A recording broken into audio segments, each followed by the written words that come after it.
Hello, we are now ready to start our the final session for this workshop. And it is my pleasure to introduce our two speakers. And so the format will be the presentation, and then we'll have clarifying questions.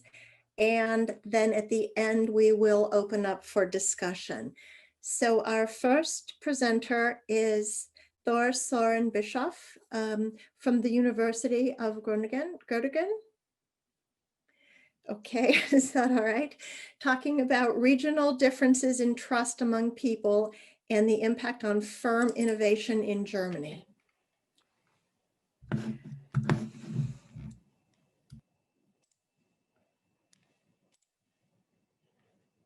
So now you should see my screen, right? Perfect. All right. Yeah, then thank you very much, Marianne, for the kind introduction, and hello together. I am going to present a paper I am currently working on with my co-authors Hipp from the University of Bremen and my colleague at the Institute for Small Business Economics here in Göttingen, Petrik Runst, who also joins us today.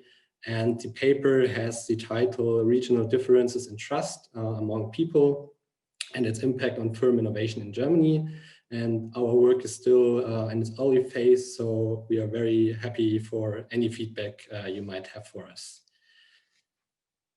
So what am I going to talk about? Well, first, I want to relate our topic to the overall theme of the workshop, regional inequality, and want to be a bit more specific about regional inequalities, not only in terms of the well-known indicators such as GDP per capita or population density or patterns, but also on measures for social capital, such as trust among people. Afterwards, some considerations about the theoretical framework to build our analysis on before I will explain the data and the methods we use and some first results. At the end of my presentation, I will give a short outlook on what our next steps are, because as I said, we are still at the very beginning of our work.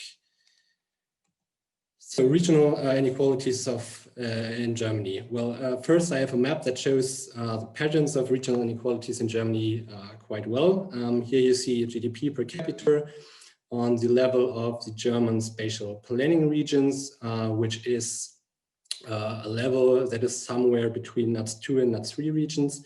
And the darker the color, the higher is GDP per capita in the region. And the pattern you see here, I would say you find for the majority of indicators that try to show regional differences in Germany. So we have considerable differences in GDP per capita between former East and West Germany. I don't know if you see my cursor, so that's East Germany. And here we have much lower levels of GDP per capita. And well, we also see that there's a difference between regions in the north and the south. If we instead look at patterns per capita, the picture is still quite similar, although not that clear anymore. But we still can observe that regions in the eastern part, on average, have less patterns per capita, except for one region. Here in the east, which is Dresden, which is known for its high density of research institutions. So it's not very surprising that we observe also high amounts of patterns per capita in this region. If we now take a look not on these income and innovation indicators, but rather on social capital variables, for example, generalized trust, we get this picture. So here we have regional trust levels, which are derived from the German socioeconomic panel. And in this survey, respondents were asked whether on the whole they trust people. And again, darker colors represent higher levels of trust. So although the regional differences in general are much smaller, we can still observe differences with, again, on average, lower levels of trust in regions in the eastern part of Germany and higher trust regions in the western part, especially in the south and the north. And this interestingly relates to the presentation of Andres earlier today, because we also observe stronger extreme right-wing parties in the eastern part than in West. So one could again hypothesize if there's any relationship between social capital and attitudes towards democracy. And so there's already some literature on the importance of social capital, of course, especially on the relationship between trust and economic outcomes such as growth. And we now wondered whether we can also find evidence for the influence of regional differences in trust on innovation in Germany. And as the theoretical background for our analysis, we use the regional systems of innovation approach, with which most of you are probably quite familiar. So we understand innovation or the innovation process as an interactive process of formal and informal relationships among various actors like firms, universities, or the government. So the central elements of regional systems of innovation are, of course, firms as the central economic agents, and these systems, formal institutions like industrial R&D or universities, and also informal institutions like norms and rules, the knowledge infrastructure, as well as innovation policy. And the knowledge exchanged in these interactions is often tacit, as we also heard yesterday, depend on the context where it is developed and exchanged and embodied in the routines, values, and understandings of the agents in the system. And although the RSI literature emphasizes the regional dimension of innovation systems, knowledge also from actors outside the region is important for innovation. So in this interactive perspective of the innovation process, social capital becomes an important factor as it connects people across organizations that carry different pieces of knowledge, and also reduce the transaction costs of these interactions within and across the regional systems of innovation. So what do we mean by social capital? Well, as we already heard today, there exist several definitions of social capital in the literature. Some of them define it as norms and relations embedded in the social structure that enable people to coordinate action and achieve goals. And so by definition, social capital varies in the degree to which people trust and interact with each other. So with high levels of trust and the willingness to interact, social capital can promote learning and innovation within regions. However, it is also obvious that social capital is multidimensional and changes over time. And most importantly, for an empirical analysis, there are different levels or units of analysis. So for example, there are already several studies analyzing the relationship between social capital and economic growth, where social capital is measured on the regional as well as the national level. And moreover, there are different types of social capital, like bonding and bridging social capital, or what I have listed here as cognitive and structural social capital that distinguishes between shared norms, values, attitudes, beliefs, and trust, which is rather subjective and intangible, and often measured by trust. And also then structural social capital, which means social networks of actors, what is rather objective and externally observable. An additional difficulty in the measurement of social capital is, as empirical analysis has to rely on some proxy indicators that are often derived from surveys such as the World Value Survey, where respondents are asked, for example, whether on the whole they trust people, or whether they participate in cultural or voluntary associations or political meetings and stuff like that. And empirical studies so far often focus on case studies or cross-sectional data, which do not allow to consider the development of trust and social capital, and often measure the structural component of social capital.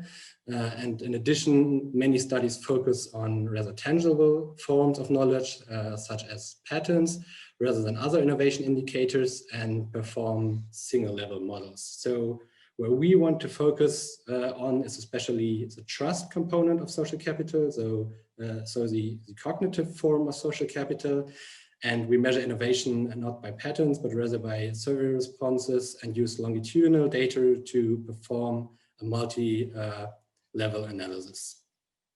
So what kind of data do we use? We combined for the years 2004 to 2015 3 different data sources for Germany. So we derive our trust measure from the German socioeconomic panel, where people are asked whether on the whole they trust people, and then we aggregated individuals on the regional level. So the German spatial planning regions you already saw on my maps in the beginning. And we then obtained firm level data from the German contribution to the Community Innovation Survey of the European Union Innovation, firm size, R&D activity, exports, cooperation, and sector belongings. And here innovation is measured by a binary variable indicating whether the firm introduced a product or process innovation during the last 3 years. And then we also collected data on further regional control variables such as population density, GDP per capita, from the German INCER database, which is a database that provides several indicators on the regional level for Germany.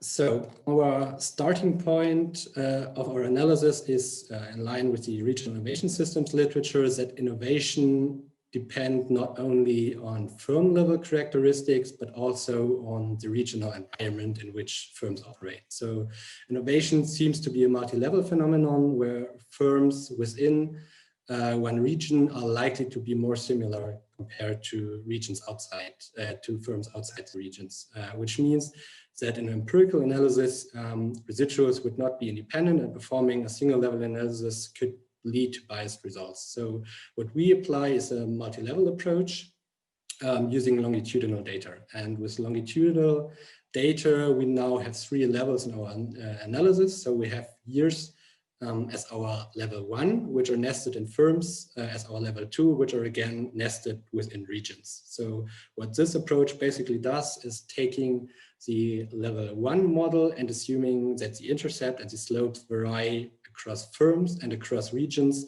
which leads to a system of equations that after some substitutions and rearrangements yields the model I've depicted here, where T denotes time, I firms, J regions, X are our firm specific variables, and C are the regional context variables, and time then differs across firms and regions. So as I said, we performed our analysis for the time period of 2004 to 2015, and these are the very first results we can show. So in the first column, we used the trust value of the same year as the other variables, and we see a positive and significant impact of trust on the likelihood of being an innovator, although it's not significant on the highest level, but nearly at the 5% level. And it's not that large by magnitude. However, it's positive and significant. The remaining variables have the influences as expected. So cooperation is positive and significant, and also exports, firm size measured by employment, R&D are all positive and significant, and the other regional control variables are very small and not significant. And we also controlled for state, sector, and year. We then also used the trust values of 3 years before. And the reasoning behind this is that the innovation survey asked for innovation in the past 3 years. So it might be more appropriate to also use the regional trust value from this time, and we see that the results on the trust coefficient, but also on the other coefficients do not change a lot. The trust coefficient becomes a little bit smaller. But as I said, these are our very first results, and we still have some things to do. So first, within this paper, as a robustness, we also want to check whether our results still hold when we perform our analysis on a cross-sectional basis, because for the panel, we had to isolate some trust values for some years, as the trust question is not part of the survey every year. So we want to check whether our results still stay the same. Then we also want to conduct the analysis on different regional levels to check whether results change depending on the regional level we use. And we, of course, still have to include further regional control variables, which we haven't done yet. So we only have population density and GDP per capita yet. And then we also want to evaluate whether also the trust levels of neighboring regions have an impact on innovation, and analyze a subsample of SMEs, because one can argue that the effect of trust might be stronger for these firms because the innovation activities depend more on external knowledge compared to larger companies. We then have some ideas for next paper, which we want to share with you. And in this paper, we want to conduct the whole analysis, maybe on the regional level, probably using pattern data. And we want to try to perform an IV for trust and innovation using the use of an online trading platform where everybody can buy and sell nearly everything, I guess, as an instrument for trust. So the interesting thing about this platform, which is called eBay Kleinanzeigen, is that most people use the payment service PayPal for their transactions on this platform. And there they can choose, or most people choose, the family and friends options, where by they avoid a payment fee. So, but the problem is that in this case, they do not have any buyer protection. So you have to trust the people you are interacting with, that you receive the product you bought. So we hypothesize that regional intensity of use of this platform indicate higher regional levels of trust. All right, so with that, I want to conclude, and I'm happy to receive questions from you. Thank you.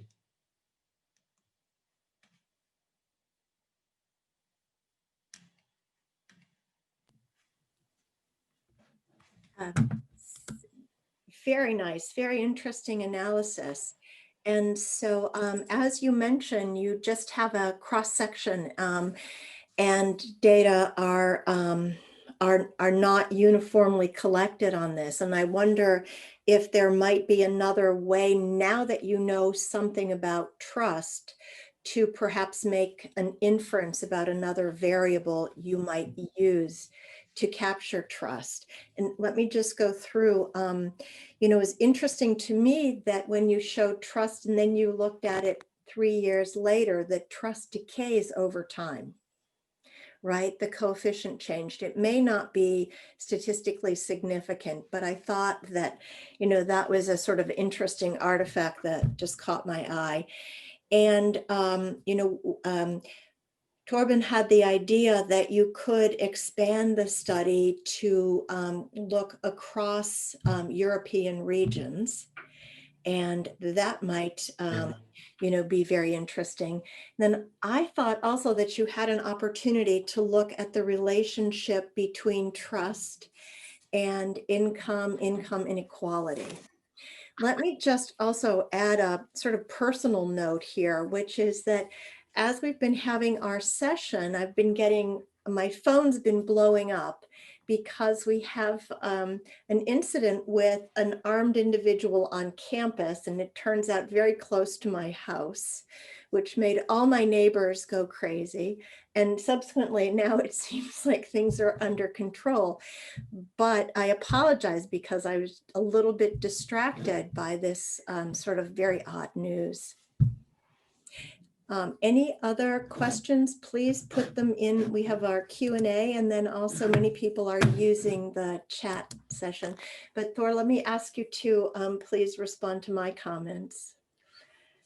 Yes, so to the comment that the coefficient decreases if we take the trust value 3 years before, we also wondered about that because we also assumed that trust might be rather persistent over time. So that also trust values is a couple of years before should stay the same. And then we try to perform our analysis for all years with the trust value of 2003 to see if there's a persistent effect of trust. But then, yeah, the estimations, so the coefficient on trust for 2003 gets insignificant. So there seems to be some persistence over time, but still a lot of change that we have to go further into to explain that. And yeah, of course, the hint with other European regions is very good. And we also thought about that because the Community Innovation Survey provides the data for this, at least at a firm level. And then we can, I guess, take the European Value Survey maybe to get the data on trust for regions.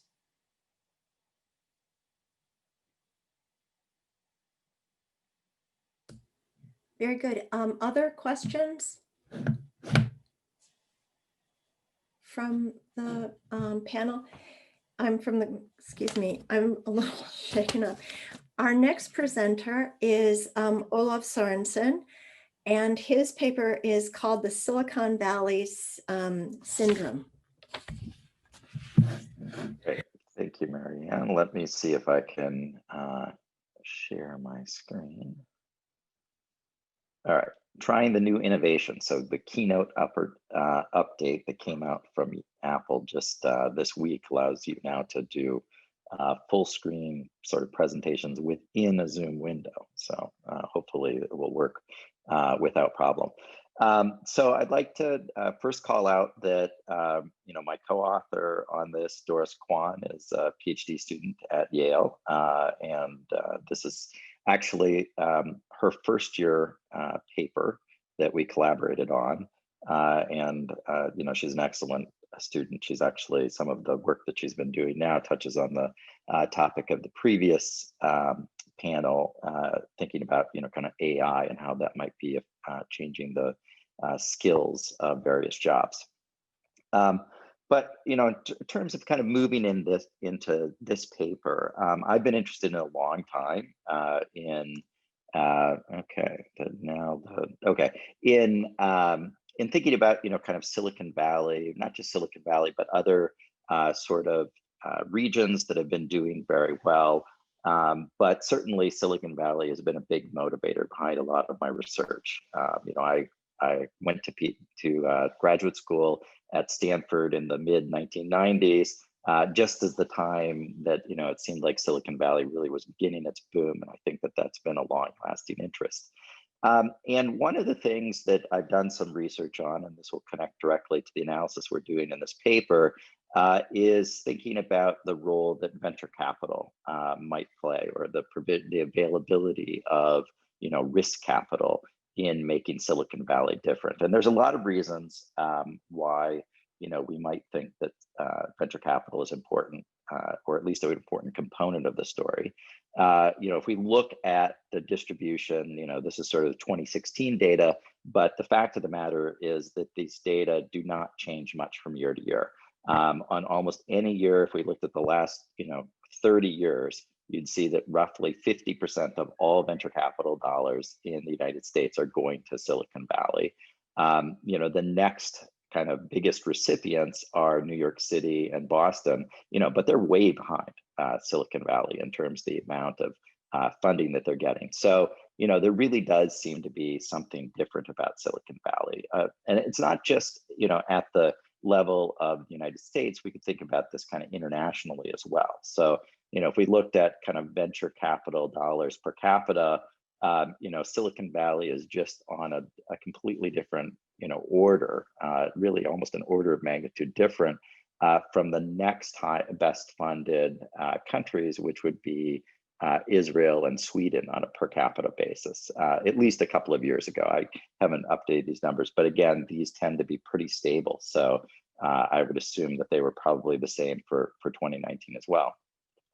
So, on the one hand, venture capital seems to be, perhaps part of the success story for Silicon Valley. But, there's also, recently been a lot of press about the fact that all may not be well, at least not for everyone in Silicon Valley. So, one of the things that, sort of stories that caught my mind was this one that was interviewing people who basically can't afford rent. They certainly can't afford to buy a house, and they can't even afford rent in Silicon Valley. And so what they've taken to doing is buying these mobile homes and parking them along the street and basically living in these mobile homes. And to be clear, a lot of the people interviewed for these stories are not, it's not like this is a janitor or dishwasher at a restaurant. These are people that have, pretty good jobs that in another location, probably could afford their own house. And so, there's sort of something different that's happening. One story that really caught my eye as I was, kind of thinking about some of these things was one where they had a quote from a business leader, CEO, said, "I'm not sure we'll stay. The costs of doing business here are so much higher than some other place." Now, on one hand, that's not surprising. Everybody understands that Silicon Valley is an expensive place.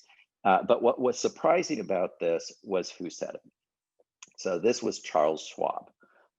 So Charles Schwab, for those of you who may not be familiar, is one of the most successful financial institutions. It's essentially kind of a discount brokerage, and they've been located in Silicon Valley in San Francisco since their beginning. And yet, even kind of financial services firm is feeling like the cost of doing business there are getting so high that they might need to relocate elsewhere. And this is not, kind of a one-off story. There have been a number of other, kind of press reports in The Economist and the New York Times and so forth, really raising questions about, both the extent to which people are getting priced out of Silicon Valley, as well as, kind of increasing inequality within Silicon Valley. So, somewhat unrelated to this, but kind of maybe a happenstance coincidence. I was teaching a course actually on the Norwegian pension fund, and one of the things that came up in that course was the idea of the Dutch disease. And the more I thought about it, the more I thought, well, maybe there is an analog of the Dutch disease that can happen even with things that are not, kind of natural resource based, that are essentially, these kind of tech agglomerations.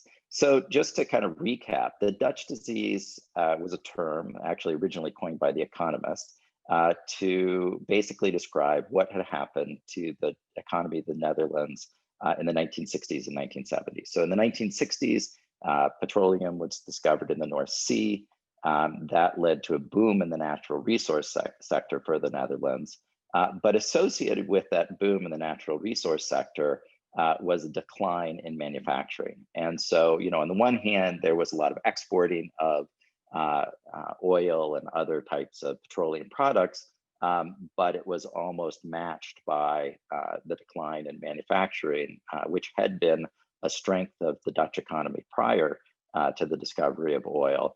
And so in a sense, it actually left the economy fragile in the short term. Obviously, the Netherlands has recovered since then, but there's a period of time when, after sort of oil was declining, it both left the economy fragile and without the kind of exporting base that it had before. And the general kind of story in the Dutch disease, I mean, there's kind of a number of things that interact to sort of produce this effect, or that people have argued interact to produce this effect. So one is currency appreciation. As they're exporting oil, in this case, the value of the Dutch guilder relative to other currencies increased, which effectively increased the factor cost for manufacturers, right? Because they're competing against manufacturers who are in other countries where their currencies have not increased, right? So that basically makes it more expensive for them to produce. Another related problem is currency volatility. So one thing that you tend to see with countries that have a very large portion of the exports depending on natural resources, those are commodities, and commodity prices move around a lot. Because of that, the currency exchange rate itself tends to move around a lot. That's probably particularly difficult for a manufacturing industry because they need to make long-term capital investments. And the more uncertain they are about what the economics of those investments might be, the less likely they are to make them. Another type of kind of issue that happens in the Dutch disease or in these kind of resource-rich economies is that talent ends up getting reallocated. So if you're a talented engineer or manager, instead of going to a manufacturing firm, you're likely to go to, in this case, either one of the extraction firms or maybe a processing firm related to petroleum, because that's where they're, in some sense, that's where the money is. That's where they're going to pay you the most. But that obviously has a negative effect, a negative spillover effect for manufacturers who are unable to get the same level of kind of human capital or talent that they were able to before. And the net result of that is that you end up with this sort of declining manufacturing export. Now, most of the literature, if you look on the kind of literature on the Dutch disease, is really thought about this as a national effect. And it's easy to see why that would be the case, particularly if you're thinking about kind of currency as being one of the key drivers of this, because fiat currencies are typically only exist at a national level. In fact, now in Europe, obviously, they in many countries they don't even exist at a national level. They exist at a supranational level. But the more we've been thinking about this, the more we think that there are sort of analogs for these types of effects that can happen within regions, sort of within countries, so that you could have regions exhibiting the same type of Dutch disease as you're seeing at the national level in the Netherlands. And so what we're calling this is the Silicon Valley syndrome. It's important to have alliteration between the name of the place and the malady. And what we're really thinking here, the analogs, is that you're also getting local cost appreciation, in particular, I think around talent, right? Talent and physical space. And the reason why is because you can't easily expand those. I mean, I think there's been a tendency a lot of times in economic models to think that people will very readily kind of just move for a small difference in wages. But if you look empirically, that's not what people do. It actually takes a pretty large differential in wages for people to be willing to move away from family and friends to go to another place to start a job. So labor tends to actually, I think, be quite sticky, and you can have persistent differences in wages relative to productivity for quite long, quite extended periods of time. And the other thing is, and real estate in a lot of places, not just in the United States, but in other parts of the developed world, it's quite costly to expand the available housing stock, the available physical stock for manufacturing or other facilities. And so you would end up with kind of increasing rent prices or real estate prices. You also, I think, get the same type of thing with the reallocation of talent and capital. So it's interesting, if you go to the Bay Area, if you go to Stanford GSV these days, it is very hard for firms like McKinsey and BCG, Goldman Sachs, even though they are very high, very high-paying, productive firms, to actually recruit against the Googles of the world, the Facebooks of the world. Those companies are actually able to pay more. And so that makes it difficult to be in another industry in Silicon Valley. So, just to kind of back up that there's some validity to these kind of assumptions, I mean, you can look at it, a lot of different types of data. I'm just going to show a couple of pieces here that are interesting. So if you looked at salaries, so this is from payscale.com, which is an online job bank. They looked at, well, what's the median, basically starting salary for a software developer? In Silicon Valley in 2015, the median starting salary was $112,000. Chicago, which is also a large city, actually a little bit larger in terms of population than Silicon Valley, had a starting salary of only $74,000. Now, one thing you might say is that, well, this is sorting, right? What's happening is all of the great, kind of developers are moving to Silicon Valley.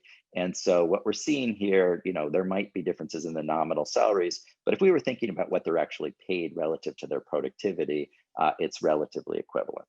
And there may be something to that, but there's been some nice work in labor economics recently that suggests that about 50% of the differentials in these salaries is due to sorting, and the other 50% is due to essentially unexplained factors, right? So some are just actually paying higher real salaries than others for a given productivity level.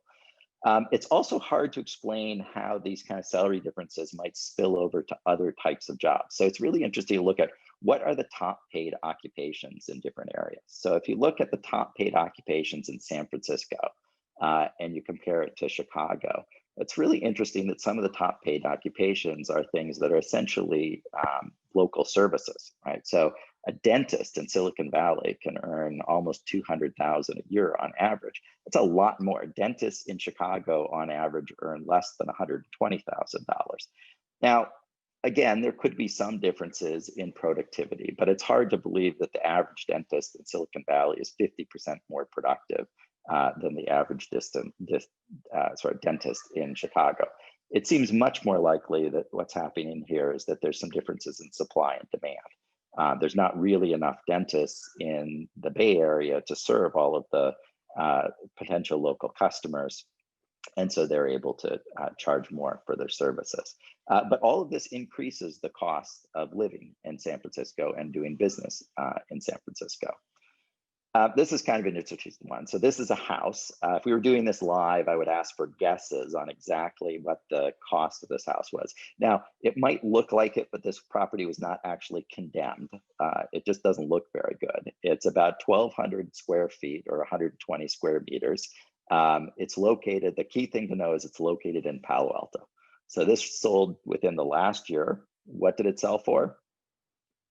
$5 million, right? So it's just crazy, right? A house of similar size on a similar size property in, let's say, Sioux Falls, South Dakota, which is where I grew up, might be $80,000 or $90,000, right? So we're talking about, so the salary differences just pale in comparison to, kind of the differences in these real estate costs. And again, this is not just, kind of one property. If you look at what's been happening in this case to the index of housing prices over time in the Bay Area, as I mentioned, I was in grad school at Stanford in the mid 1990s. We felt like housing was expensive then, right? Housing has tripled in price on average for the entire Bay Area in the intervening 20 years.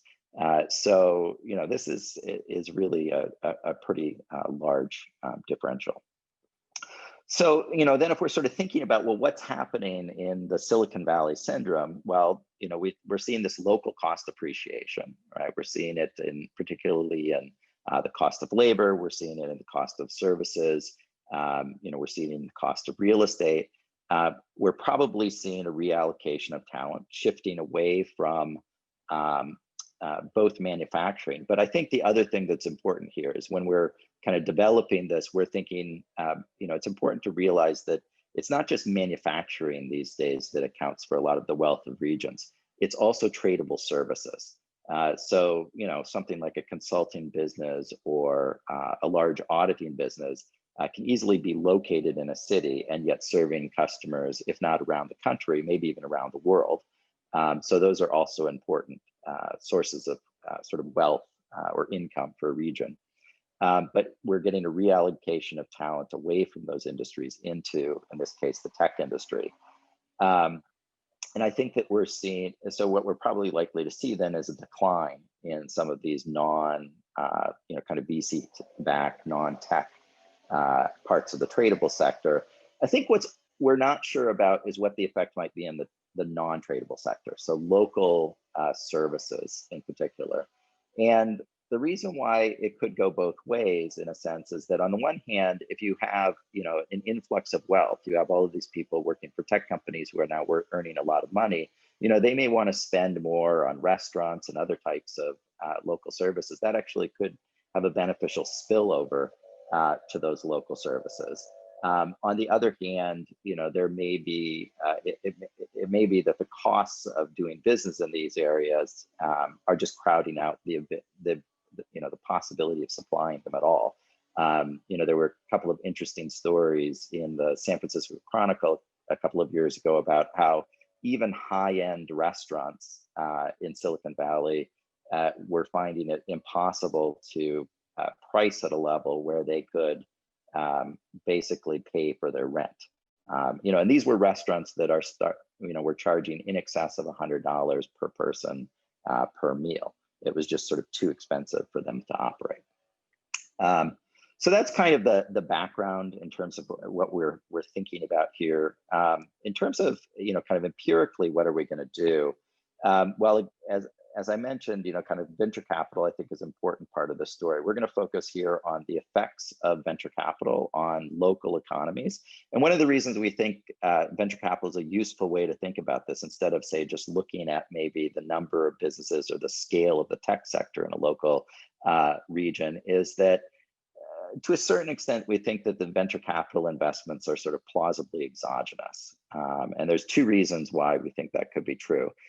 So one is that there's now been a kind of a wealth of studies in the finance literature that suggests that venture capitalists above some kind of threshold level of quality are not very good about figuring out which ones are going to win and which ones are going to lose. In fact, there's a really interesting recent study that's essentially a randomized controlled trial where some pitches at a competition got funded and others did not. And it suggests that most of the success is just due to whether or not you get funding, not actually due to sort of quality differences going in. So, in that sense, venture capital seems like it could be a relatively exogenous shock to the local tech sector. The other thing is that, in an earlier paper that I did with Sam Sasamala, we did quite a bit of work in trying to determine whether or not the venture capital flows might be endogenous to regional characteristics, including using a couple of different instruments. And what we found is that the naive regressions produce almost equivalent estimates to what you would get with an instrumental variable approach. So, so we think that to the extent that there's endogeneity in where venture capital investments are occurring, it's relatively small. And so we're, at least for the moment, I'm just going to present some basically panel regressions. So what we're going to use here as data is from the quarterly census of employment and wages. It's put together by the Bureau of Labor Statistics. One of the nice features about it is that it gives you MSA level data that is industry specific at a quarterly level. So you can really look at how changes of employment, how changes in wages react to, in this case, these shocks and the availability of venture capital. So we're going to do this across all metropolitan areas in the United States. The industry code is essentially a 4-digit code. So there's about 800 industries that we're looking at, and we're looking at a 10-year period. The reason we're going to look at 2003 to 2012, which might seem like a weird kind of arbitrary kind of set of years, is that in the US, the definitions, the aerial definitions of metropolitan statistical areas change with each decennial census. And so the 2000 census produced the MSA definitions for 2003, and those are more or less stable in 2000 until 2012. And then a new set comes in 2013 from the 2010 decennial census. There are some ways to try to work across these census levels, but at least for now, we think that we're just going to start with a coherent set of regions. We're going to look at 3 different outcomes. So we have number of establishments. We would like to have entrepreneurship, but entrepreneurship's not reported in this data set. What they report is how many establishments there are in each of these industries. And it doesn't differentiate between kind of the type of establishment. So it could be a new firm if you see an increase in the number of establishments, but it could be something like Starbucks puts a new location in an area. Then we have employment. We're going to be looking at the log total number of jobs. One thing to note on the employment statistics is this is full-time and part-time jobs. And one disadvantage of the quarterly wage report is that because of the way they count jobs, an individual could count more than once. So if they had, say, 2 part-time jobs, they would count in there as 2 jobs. And then the last one is we're going to be looking at the average wages that people are working. And again, there's some uncertainty as to how to interpret change in average wages, because average wages here are your total income. So for example, you could have an increase in your average wage because you're working more hours, or because you're earning more per hour for the same number of hours. But they don't provide separate reporting of the average number of hours worked. So we'll just have to leave that somewhat ambiguous. We're going to measure venture capital in 3 different ways, consistent with what we did in our earlier papers on venture capital. And basically the idea here is we want to get a sense of whether it's the number of companies that are funded that's more important, or the amount of funding that's going in. So the first measure is looking at essentially just the number of companies that have received a first venture capital investment in the previous 5 years. The second measure is the total number of rounds. So if a company were to receive a Series A, B, and C investment, they would count in there 3 times. And then the last one is what's the total sum of all of the venture capital that's been deployed in the region in the last 5 years. And because later rounds are oftentimes very large, if you think about some of the recent rounds of Uber, those were in the billions of dollars. This last measure is going to be, heavily weighted to these kind of later round investments rather than to earlier ones. Now, one thing that, to keep in mind is that we are locating all of these investments wherever the headquarters of these firms are. But as we get to kind of later rounds, that assumption that the dollars actually get deployed locally becomes increasingly problematic. So if you think about a company, again, like Uber, they're located in Silicon Valley. Silicon Valley was their first market. Many of the early investment rounds certainly went to expanding their headquarters staff. But if you looked at what they did with the last, kind of $2 billion that they received, most of that would have been deployed not just around the country, but around the world as they tried to expand in other markets. So that's one shortcoming of the total capital, aggregate capital variable. And then, one of the things that we really want to distinguish between sort of tradable and non-tradable sectors. So the primary measure that we're going to use is this measure that was developed by Mercedes Delgado, Michael Porter, and Scott Stern, where essentially they took thresholds on a number of different variables. And they said, well, if it's above this threshold or below this threshold, we think that it's tradable. If not, it's non-tradable. And they really essentially by hand went through all of these industries and decided, should we consider it tradable or not? That's probably the best measure that's available right now. But for some things, we thought it could be useful also to think about more of a continuous measure of tradability, because there's certain industries that, aren't all tradable or all non-tradable. And it's particularly when you think about services. So, if you think about like auditing, or accounting, which is an interesting service, certainly when you get at the large end and you're dealing with, the kind of big, well, I guess it's now like the big 4 firms, those are firms where all of their services are essentially tradable. They're mostly serving clients that are in other geographies. But then there's a huge number of smaller local players who are doing accounting for local businesses and entrepreneurs. And we might think of that as being a local service because they're not likely to trade their services outside of the region.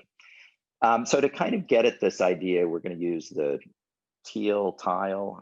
I've never quite decided how I like to pronounce this, index of geographic dispersion of labor in the industry. So, the essential idea here is that if something were a truly local service, like maybe gas stations, we would see a relatively even distribution in terms of the proportion of the working population that was engaged in that industry across all regions.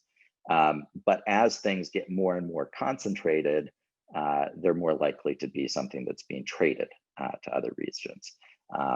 and we're doing that simply based on employment. And the results are, essentially the same across the two. But those are the two types of measures that we're using. So what we're going to estimate here are essentially panel regressions, and we're going to be focusing on the interaction between a lagged measure of the amount of VC that's gone in a region and the current, and whether or not it's tradable or non-tradable industry. So what do we find? So we look at three different outcomes again. So the first one is I'm calling this entrepreneurship, but this is really just the number of establishments in the region.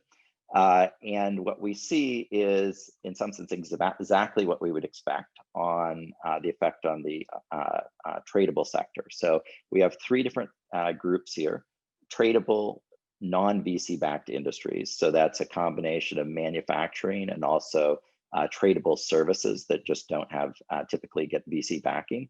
We actually see a decline in that area, whether we're measuring it based on the number of companies funded, the rounds of funding, or the total dollars invested. We see a decline in the number of establishments in that sector. As you would probably expect, as more companies get funded by VCs, we see a slight increase in the number of establishments in those industries that VCs are funding. So that's the kind of the middle row. And then interestingly, we see the largest expansion in the number of establishments in various forms of local or non-tradable industries. And that effect is particularly strong when we're looking at the number of dollars invested. So as more money gets pumped into the local economies through the tech sector, that does seem to be generating at least more businesses in local services. So if we look at employment, again, we see a very similar picture where we're actually seeing a decline in aggregate employment. So not just a decline in the number of establishments, but also in the number of people employed. In fact, the decline in employments is a little bit larger than the decline in establishments. So incumbent firms in the tradable sector also seem to be shrinking a little bit in size.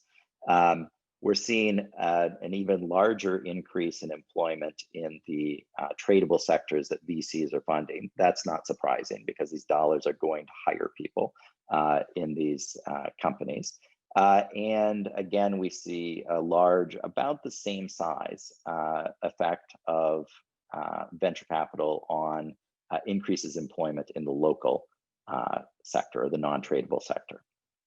Then if we look at the effects on income, though, we see a little bit different pattern.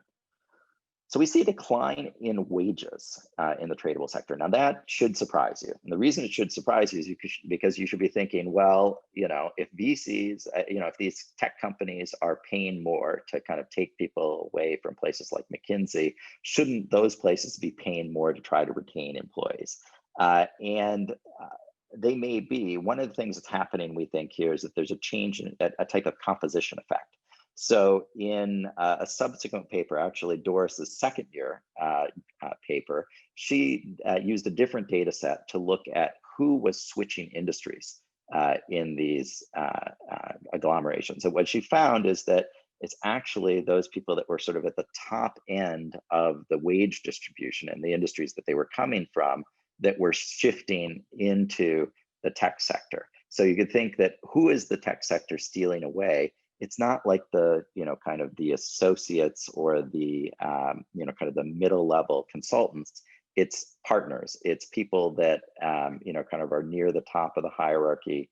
And those are the people that are getting pulled out and drawn in. And so I think the reason why we're seeing on the aggregate this decline in the average wage is because we're getting a little bit of a shift in the, you can think about the quality or human capital distribution of those that are left in the tradable sector. We're not seeing a big change in average wages in the tradable sector, although this could be because a lot of that is getting absorbed into fixed effects. There could be differences, but they're just not changing much on a year-to-year basis with venture capital infusions. And we're seeing an increase in average wages in the local sector. Now, one of the things that we were interested in is also thinking about kind of the distribution of what these wages were. And so the other thing that we did at the local industries is what we originally tried to do is look at this at an industry level and say basically there are some types of local industries that were benefiting much more than others, and there clearly were. And as we went in sort of looking at them, what we thought described them mostly was actually the level of human capital that was involved in those industries.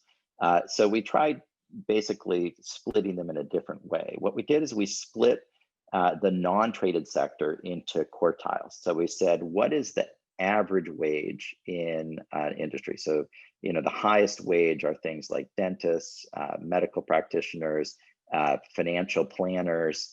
Those are people that are earning a lot no matter where they are. At the low end, it's things like fast food restaurants, dry cleaners that are providing low average wages.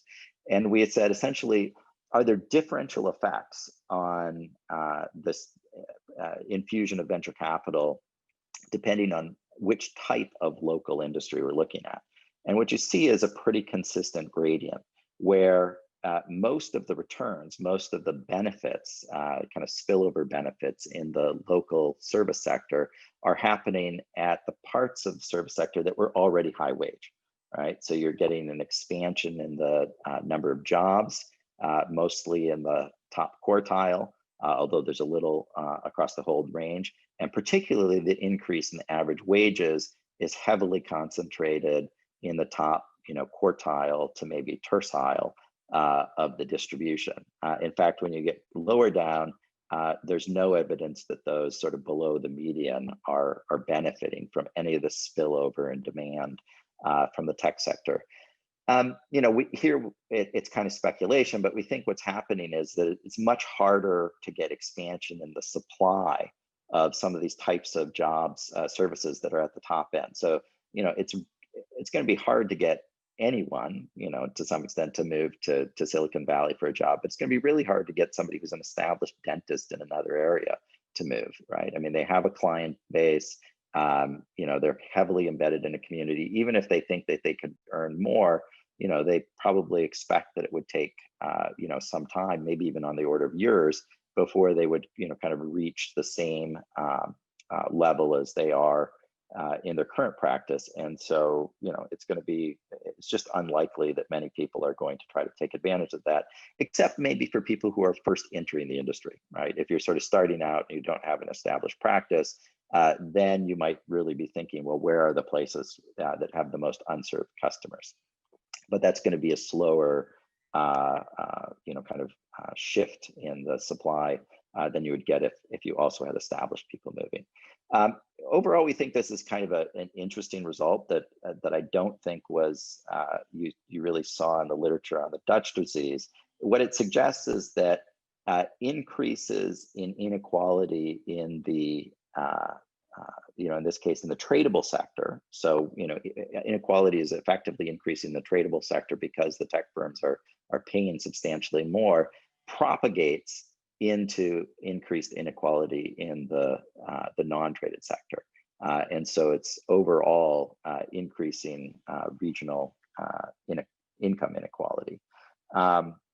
This is in some sense a first step. We want to kind of we actually haven't looked at whether or not this also affects within industry inequality. There, the problem is that the way that these data are reported, it's aggregated to an industry, region cell. But we're thinking about trying to use some other data to look at whether or not there's also increasing inequality within regions in response to some of these booms. But so overall, the kind of story is that the Silicon Valley syndromes, the kind of key symptoms are that you have this local cost appreciation, a reallocation of talent, and that leads to a decline in other non-VC industries, which may leave regions somewhat more fragile in terms of their economies.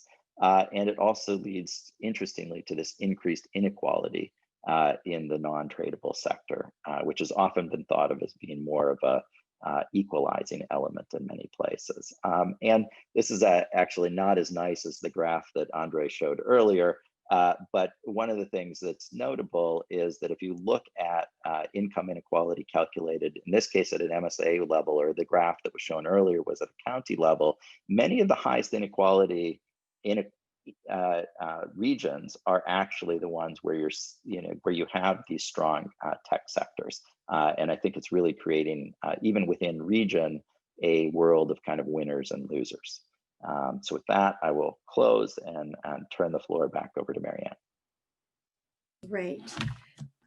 Wonderful, Olav, and really nice work. And so I commend you, and I look forward to seeing more from Doris. Now, let me mention, I think that I was sort of trying to noodle through this Dutch syndrome against the story that we typically say about specialization, right? And so we typically think that regions should have some specialization that will give them an advantage, and then good things will happen.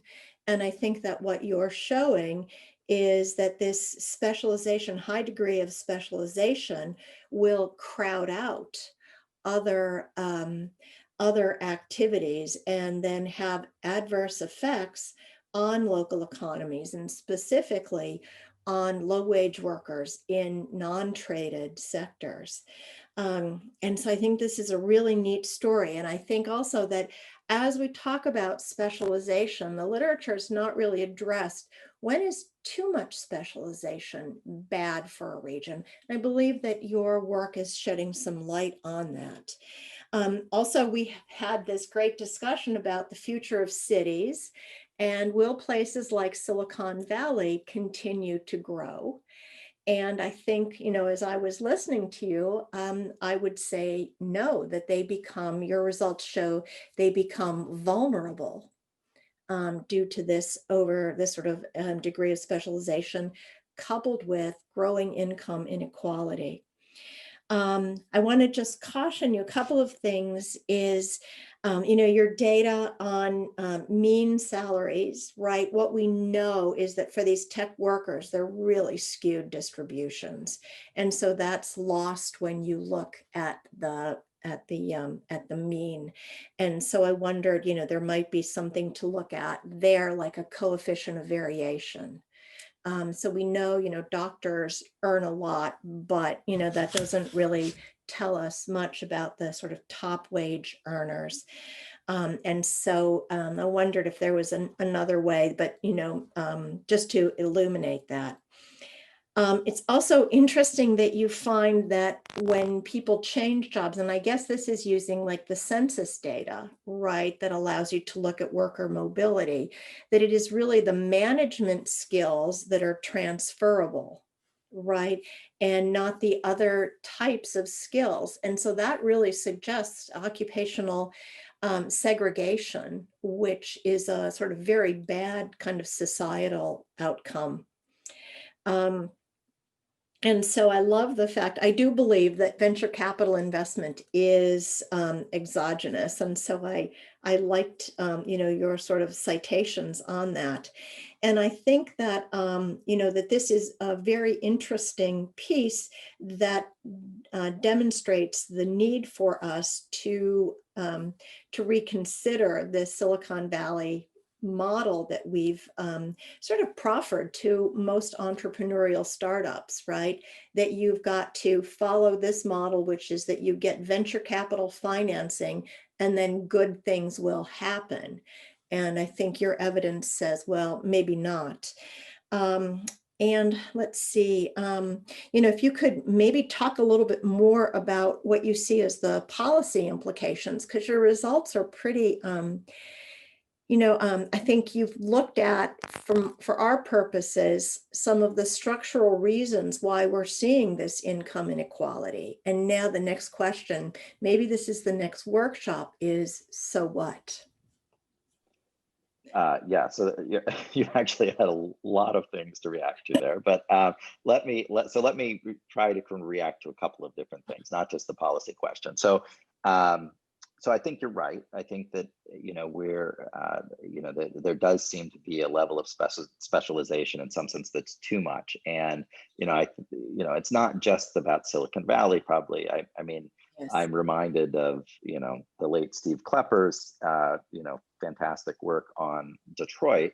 Right. And, Detroit in the 1920s looked a lot like Silicon Valley does today in terms of, kind of how it stood out from the rest of the country and its concentration in a few industries. And of course, that was great while the automobile was, a real driver of value creation. Not so great today, although Detroit fortunately is beginning to recover a little bit as some other firms are moving there. One thing that we haven't done yet, but I've thought about is trying to think about whether or not to sort of get at this question of, kind of how much is too much, is try to think about, do the effects that we're seeing here vary as a function of sort of the level of venture capital, right? So here we're essentially just showing an average effect, Right. as an elasticity, but we could actually try to look for some heterogeneity in those effects, particularly as a function of either how much venture capital they've had, or maybe how large the tech sector is, to kind of inform that question. I completely agree with you on the distribution question on income, and unfortunately with these data, it's just they don't have much detail about what the distribution of income looks like.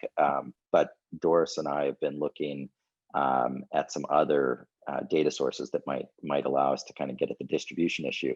And she's been particularly interested. In fact, her whole dissertation has kind of shifted over to this question of the transferability of skills, and who's able to move from one industry to another, and kind of what types of jobs are kind of more transferable. How does that affect career paths? How does that affect income trajectories? Because there does seem to be some real differences in terms of some types of people.